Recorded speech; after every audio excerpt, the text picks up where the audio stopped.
सातपुतेजी हिवाळी अधिवेशनात आलात, परंतु सातत्याने तुम्ही टीका जी आहे ती तुमच्या स्वपक्षातल्याच आमदारांवरती करताना पाहायला मिळतात। रणजितसिंह मोहिते पाटलांचं निलंबन होऊ दे, त्याचबरोबर आज एक तुम्ही ट्विट टाकलंय की साखर कारखान्यामध्ये घोटाळा झालेला आहे। नक्की काय तो प्रकरण आहे आणि तुमचा रोख कोणाकडे? नाही, रणजितसिंह मोहिते पाटील हे भारतीय जनता पार्टीचे फक्त कागदोपत्री आता आमदार राहिलेत।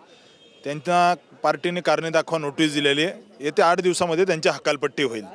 परंतु रणजितसिंह मोहिते पाटलांनी ज्या काही संस्था लुटून खाल्ल्यात मोहिते पाटील फॅमिलीने, सुमित्रा बँक असेल, कारखाने असतील, बाजार समिती असेल, हे जो काही घोटाळे यांनी केलेले आहेत याच्या विरोधात आवाज उठवला पाहिजे।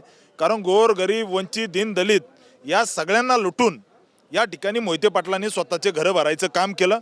या ठिकाणी आज जे मी सकाळी ट्विट केलं आहे, हे ट्विट कारखान्याचं चेअरमन पद जे रणजितसिंह मोहिते पाटलाचं आहे ते गेलं पाहिजे अशी नोटीस साखर आयुक्ताने त्यांना त्या ठिकाणी दिलेली आहे। त्यामुळं आमचा लढा हा दुष्ट प्रवृत्तीच्या विरोधात आहे, लुटारू प्रवृत्तीच्या विरोधात आहे आणि येत्या काळामध्ये यांच्या विरोधातला लढा आमचा या ठिकाणी अविरत चालू राहील। सिद्धेश नाईकसह अक्षय मंकणी, TV9 मराठी, नागपूर।